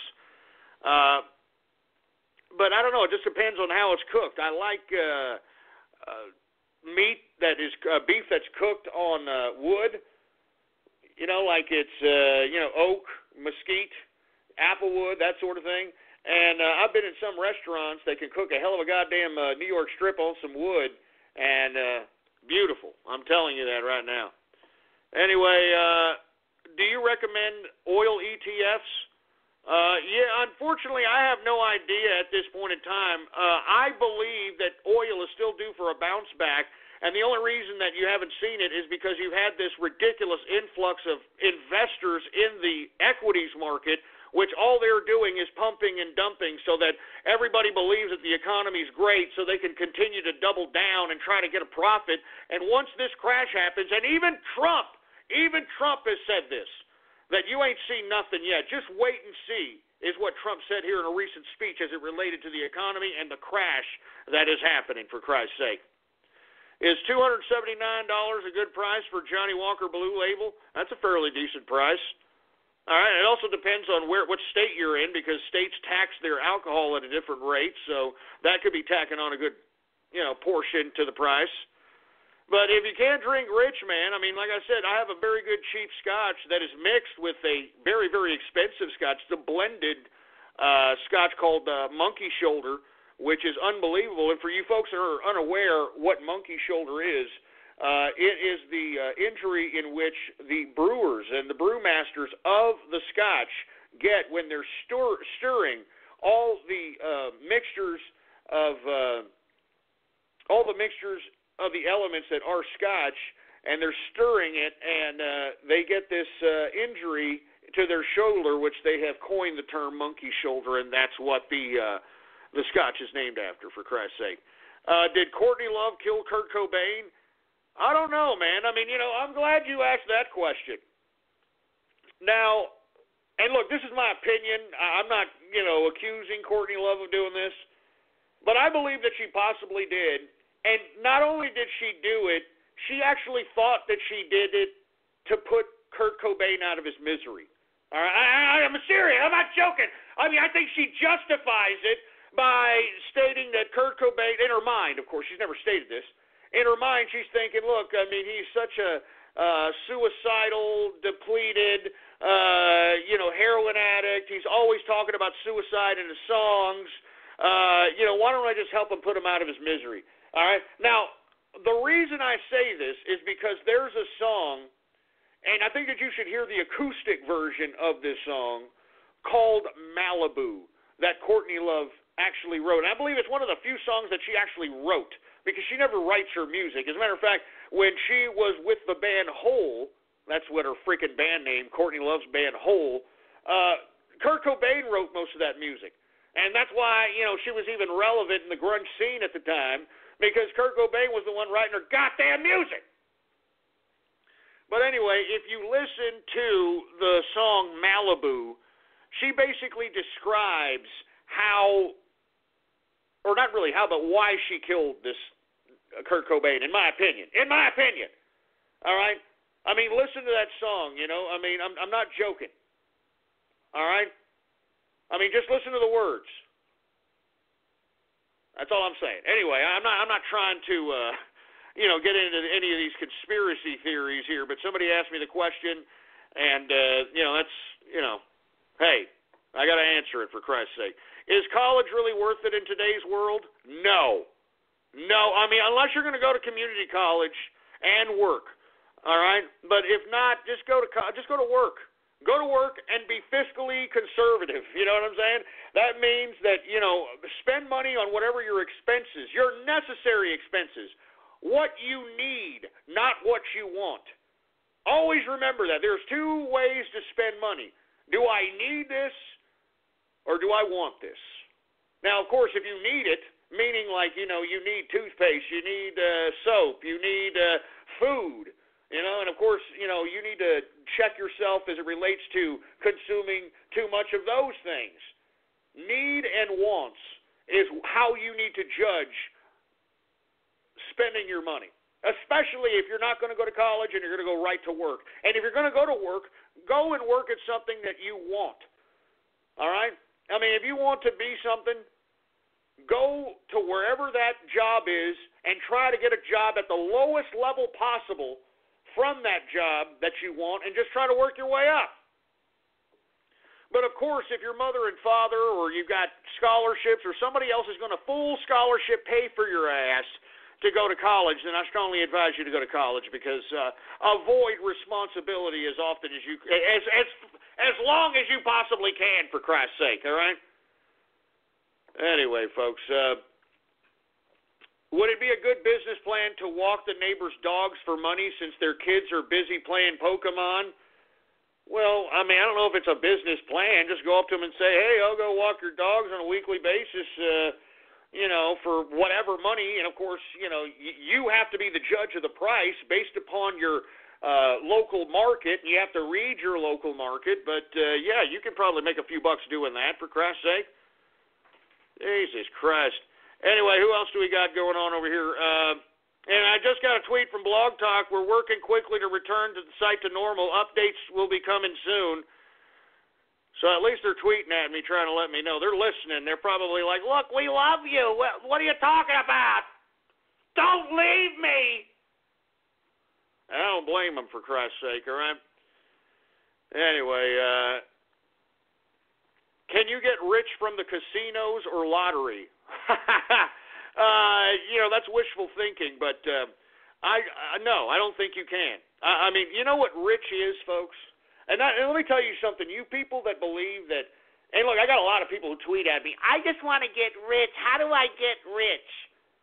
That doesn't mean anything. You know what, folks? Ask any old person that you see in the streets if they're willing to talk to you. And they'll all say that they were rich once. They had a lot of money once. Folks, just because you got a big sum of money today doesn't mean that you are going to be rich every day thereafter tomorrow. I mean, look at the richest men in the world today. Bill Gates, Warren Buffett, Julio Slim, Mark Zuckerberg, all these idiots. These guys work 15 hours plus a day. I mean, and you see, you have to ask yourself, in your perspective of what being rich is, why in the hell are they working 15 hours a day if they're worth billions of dollars? Because, folks, there is no such thing as the big score. There is no such thing that, hey, I've got so much money, now I can just sit around and be a loaf of shit.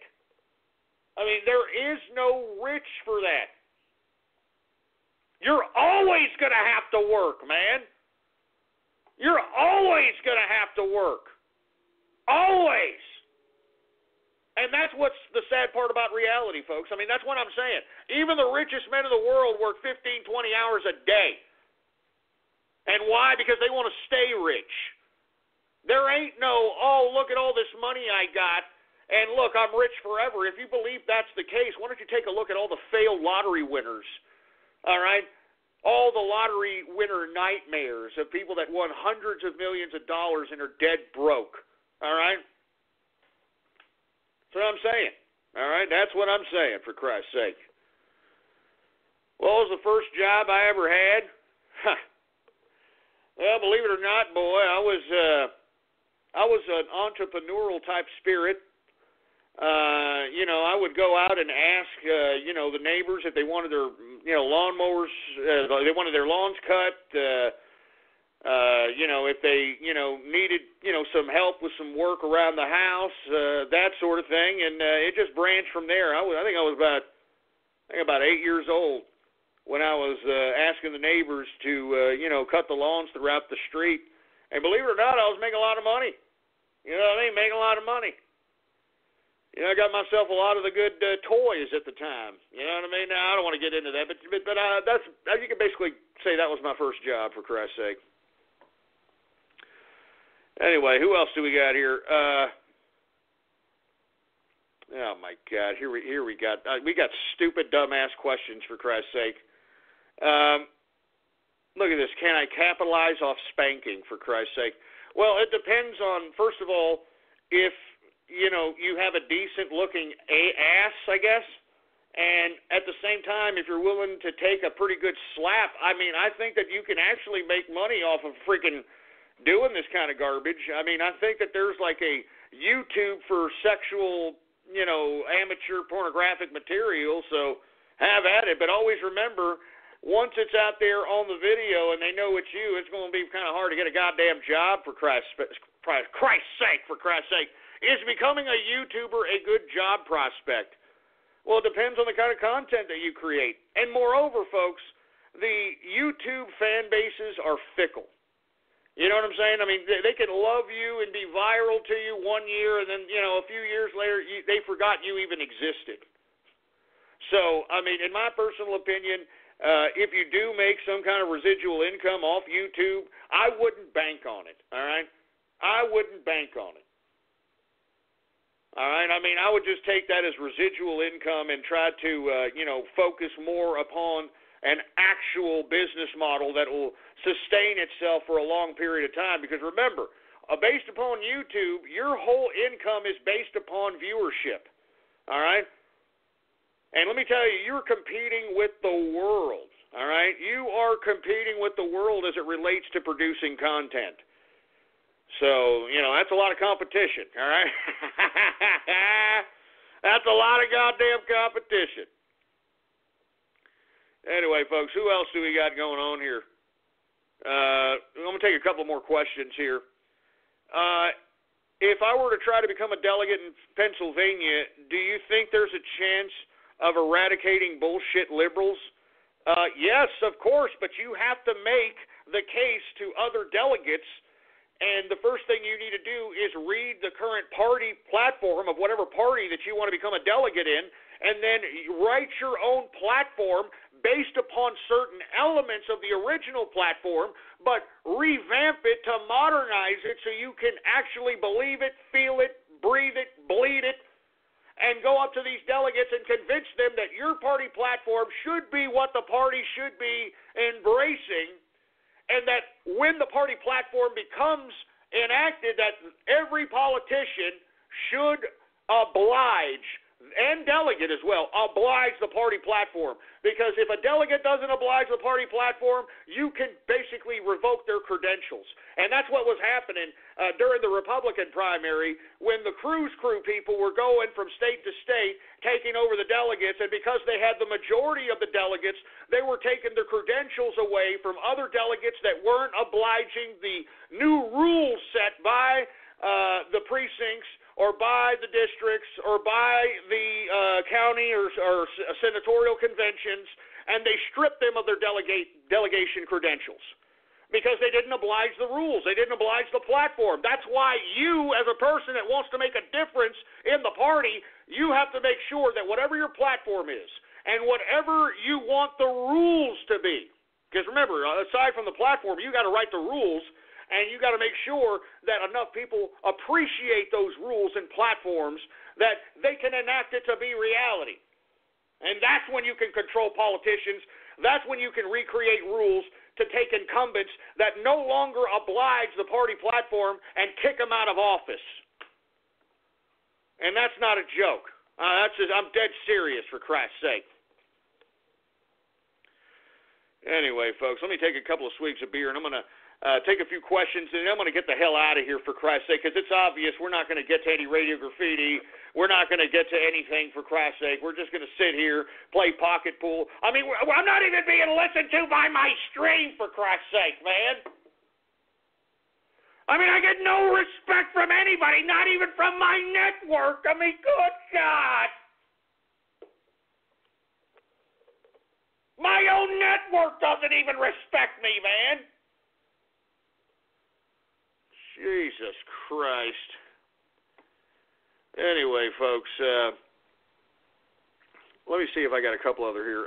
If I become a delegate, could I endorse communism and help Vladimir Putin take over the world? Real funny, ass crack. Real funny. You know what I'm saying? People like you need to be wiped off the planet as far as I'm concerned, all right? Jesus Christ. All right, look at this. Can I invest in butter stocks? Can I spank Templeton? Where did your grandma touch you inappropriately? Look, all right, that's it.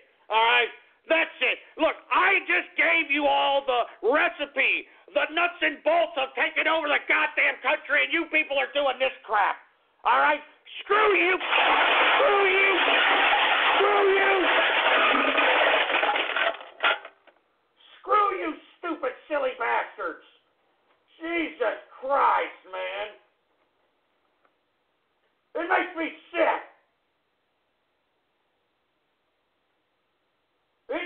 me goddamn sick, for Christ's sake, man. I give you hours of my life, and you people could care less. Oh, my God, for Christ's sake. Look, I'm getting the hell... Give me the mic. Give me the goddamn... Oh, Jesus Christ. You know what? I'm getting the hell out of here, for Christ's sake. Here I am. I'm giving you the recipe to take control of the parties. I'm giving you the recipe to take control of the world out here, and you people could care less, for Christ's sake, all right? You people could care less. Now, look, here's a question. Hey, can you follow me on Twitter, Ghost? No! No, what makes you think that I want to follow you? What makes you think that I want to see what you have to say, what you have to post, for Christ's sake? You want me to follow you? Hey, $5, asshole, all right? $5, all right? There you go, huh? And if I have to see what you got to say, $5, you son of a bitch. Jesus Christ, give me my drink.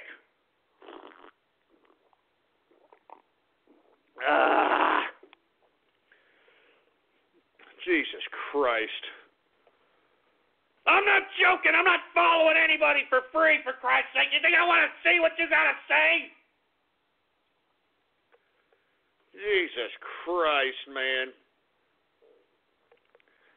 Anyway, look, I'm getting the hell out of here, folks. Look, I gave you the 411 on how to take over this goddamn government, for Christ's sake.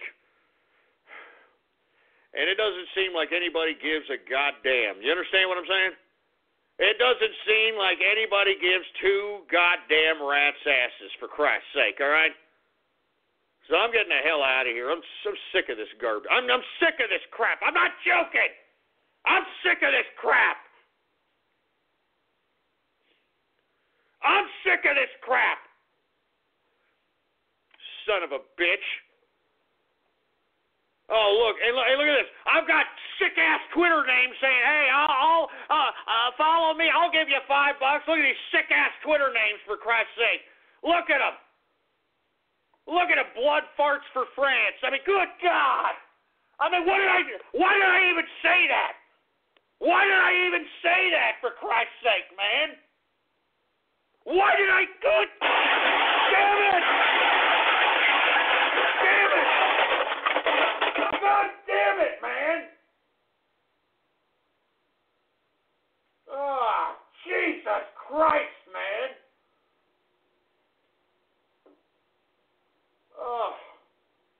Oh my God! I'm shooting pearls to you people! I'm shooting pearls!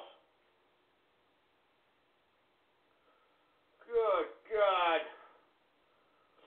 Oh, my God. Give me the mic.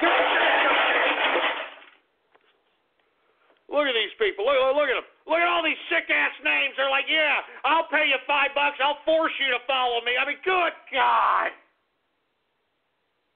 Oh, my God. Look, what did I start here? What the hell did I start here? I was just joking. I was just joking, for Christ's sake, man.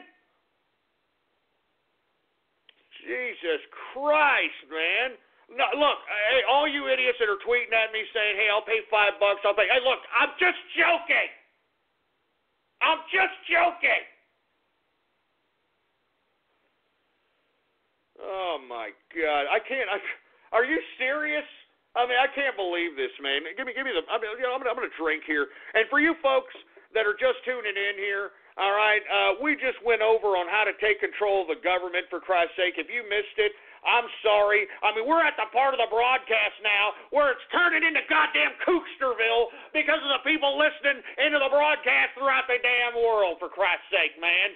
When you don't go to geico.com, car insurance can be confusing. Like Swedish techno confusing. Bark, bark, meow, meow. Dance with me, purple cow. Bark, bark, meow, meow. Ooh, you lovely cow. Geico makes it easy. With 24/7 access, all you have to do is go to geico.com and you could save money on car insurance. It just makes sense. Unlike, you know. Dance with me, purple cow. I like your moves.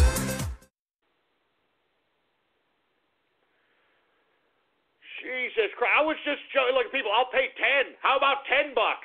Oh, my God. Like, get this mic out of my face. Get this mic out of my face. I mean, what the hell did I start here?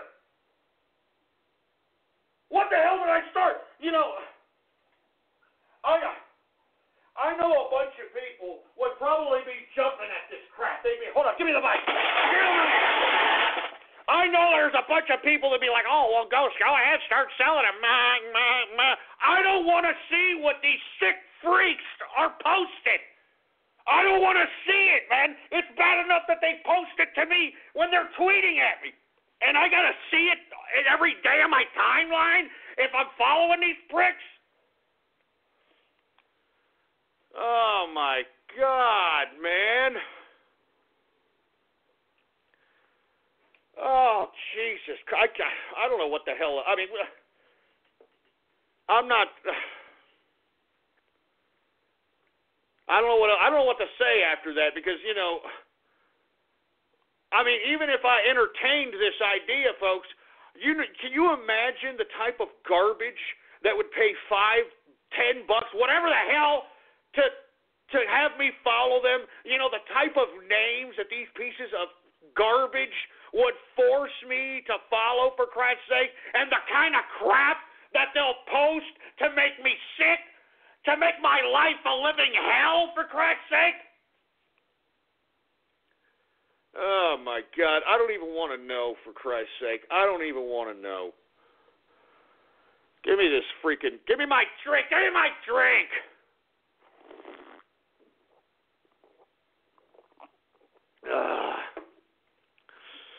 Oh, my God. Anyway, folks, we got about 8 minutes left in the broadcast, all right? And I was taking some Twitter questions, for Christ's sake, and I can see that it's gone completely berserk, all right? It's gone completely out the freaking window, for Christ's sake, all right? Now, for you folks that are just tuning in, earlier in the broadcast, we went over how to take control of the government through the political party system because the political parties and their rules supersede federal and state law. And I tweeted on my Twitter account, PoliticsGhost, all one word, no underscores.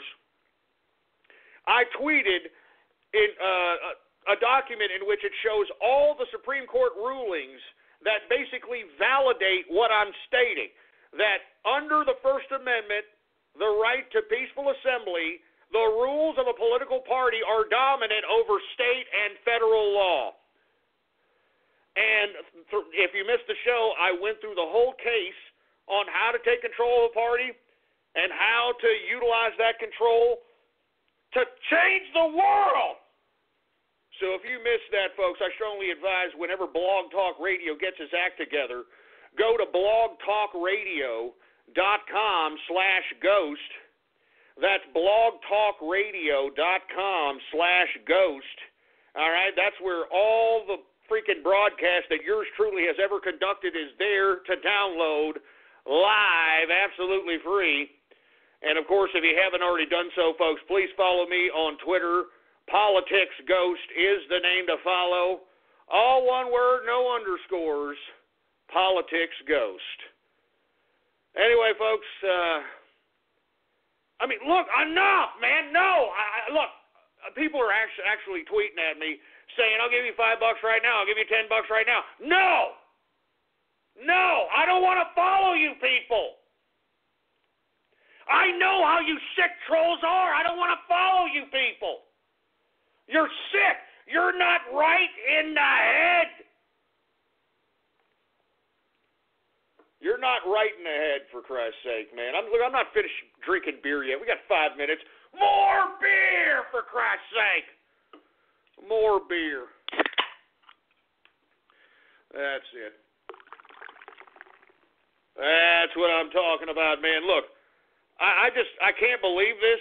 You know, I'm having a serious show here, and no one really gives two rat's asses. Look, I know that there are some people that are listening in. I am getting tweets from folks that are stating that they're going to take this information and actually use it and actually partake in the party politics.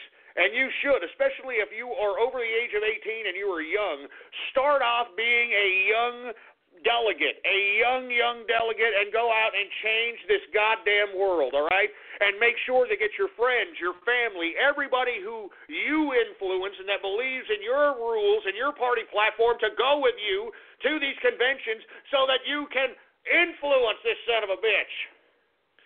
So you can influence this son of a bitch, all right? Anyway, folks, thank you very much. Let me go ahead and take a swig of this beer here.